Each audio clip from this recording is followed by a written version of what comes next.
Next हमारे पास जो topic है वो है न्यूरॉन्स, ठीक है। बहुत ही इंपॉर्टेंट टॉपिक है। न्यूरॉन्स क्या है? Structure and functional unit of nervous system are neurons. Neurons जो है वो कुछ इन्वर्टिब्रेट्स के अंदर भी पाए जाते हैं, लेकिन जो हायर एनिमल ह्यूमंस वगैरह हैं उनके अंदर न्यूरोगेलिया सेल्स पाए जाते हैं।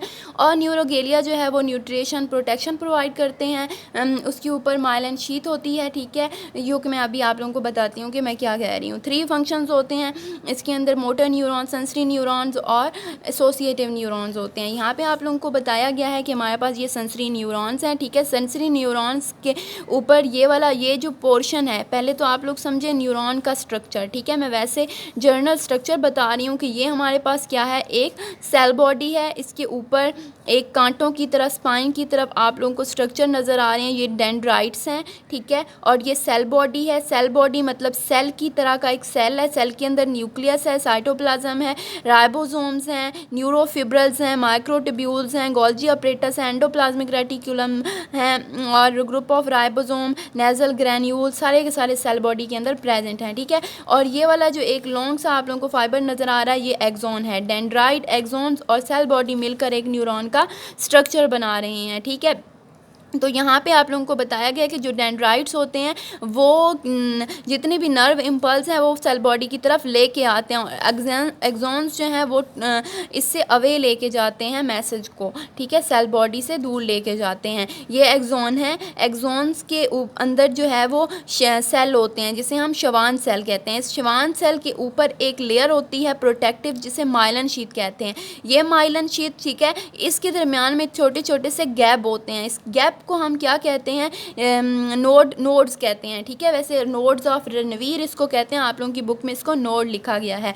इसके बाद यहाँ पे आप लोगों को बताया गया है कि ये हमारे पास सेंसरी न्यूरॉन्स हैं, ठीक है। सेंसरी न्यूरॉन्स में ये सेल बॉडी है। सेल बॉडी जो है वो यूनिपोलर है। इसके 2 पोल हैं, एक तरफ ये सेंट्रल नर्वस सिस्टम से कनेक्ट है और एक तरफ रिसेप्टर से कनेक्ट है। रिसेप्टर स्टिमुलस को डिटेक्ट करते हैं और सेल बॉडी की तरफ लेके आते हैं, और सेल बॉडी से एक्सेंस जो है उसको ब्रेन की तरफ लेके जाते हैं, ठीक है। तो ये सेंसरी न्यूरॉन है। इस तरह के आगे मोटर न्यूरॉन दिखाए गए हैं कि मोटर न्यूरॉन्स जो होते हैं वो हमारे पास मल्टीपोलर न्यूरॉन्स होते हैं, मतलब इनकी डिफरेंट तरह पोल से ये कनेक्ट होते हैं।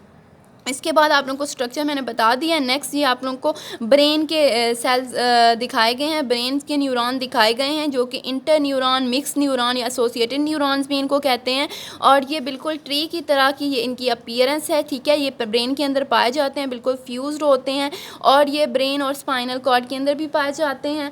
तो ये वाले आप लोगों को जो दिखाए गए हैं, माइलिन शीथ जो है वो ज़्यादातर जो हमारे पेरिफेरल नर्वस सिस्टम है, वहाँ पे क्या होता है कि वहाँ पे नर्व्स के ऊपर जो है माइलिन शीथ प्रेजेंट होती है। लेकिन जो ब्रेन सेल्स हैं उसके अंदर ओलिगो हमारे पास एक जो है वो वहाँ पे जो सेल्स होते हैं वो ओलिगो कॉन्ड्रियोसाइट सेल्स होते हैं, आई थिंक सो, जो कि हमारे ब्रेन के अंदर होते हैं। और जो हमारे जो है वो मोटर न्यूरॉन्स और सेंसरी न्यूरॉन्स के दरमियान में जो एसोसिएटेड न्यूरॉन्स होते हैं, और ये एसोसिएटेड न्यूरॉन्स ब्रेन के अंदर भी पाए जाते हैं, ठीक है। समझ आ रही है? ये सारी चीज़ें आप लोगों ने पढ़ी हुई हैं। ये वाला स्ट्रक्चर जो है ये आपने समझ लेना है कि हमारे पास एक्सॉन है, एक्सॉन्स के अंदर शवान सेल्स होते हैं, शवान सेल्स के ऊपर एक लेयर होती है जिसे माइलिन शीथ कहते हैं, ठीक है।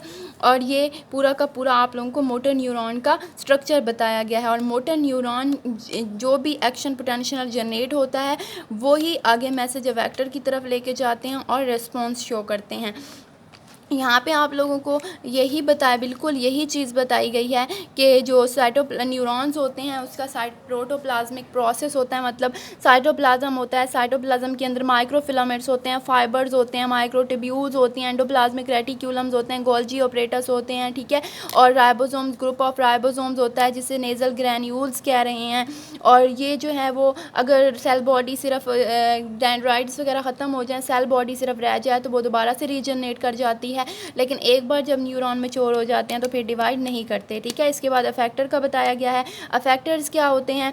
अफेक्टर्स जो कि हमारे मसल और ग्लैंड्स हैं, ठीक है। मैं आप लोगों को पहले भी काफ़ी बार ये एग्जांपल दे चुकी हूँ कि अगर एक चाय का प्याला है, ठीक है, आप अनकॉन्शियसली उसके अंदर हाथ आपका लगता है, वो जो आपका हाथ लग रहा है उस गर्म चाय के अंदर जो आपको फील हो रहा है कि वो गर्म है, ठीक है, तो वो क्या है? आपके रिसेप्टर डिटेक्ट कर रहे हैं। आपके रिसेप्टर जो रिसेप्टर डिटेक्ट करेंगे और सेंसरी न्यूरॉन जो हैं जो सेंस कर रहे हैं वो मैसेज कहाँ पे ले जाएंगे, सेंट्रल नर्वस सिस्टम की तरफ लेके जाएंगे और वो सेंट्रल नर्वस सिस्टम आगे जो है वो हमारे मसल ग्लैंड या अफेक्टर या हमारे बाजू को जो के अंदर जो मसल जो ग्लैंड्स हैं वो काम करेंगे और वो अपना मैसेज जो है मोटर न्यूरॉन जैसे ही मसल या ग्लैंड को देंगे तो वो क्या कर लेंगे, हम अपना हाथ जो है वो पीछे कर लेते हैं। तो ये जो है वो अफेक्टर हैं जो कि रिस्पॉन्स शो करते हैं और ये हार्मोन्स भी हो सकते हैं, ये ग्लैंड्स भी हो सकते हैं, ये मसल्स भी हो सकते हैं।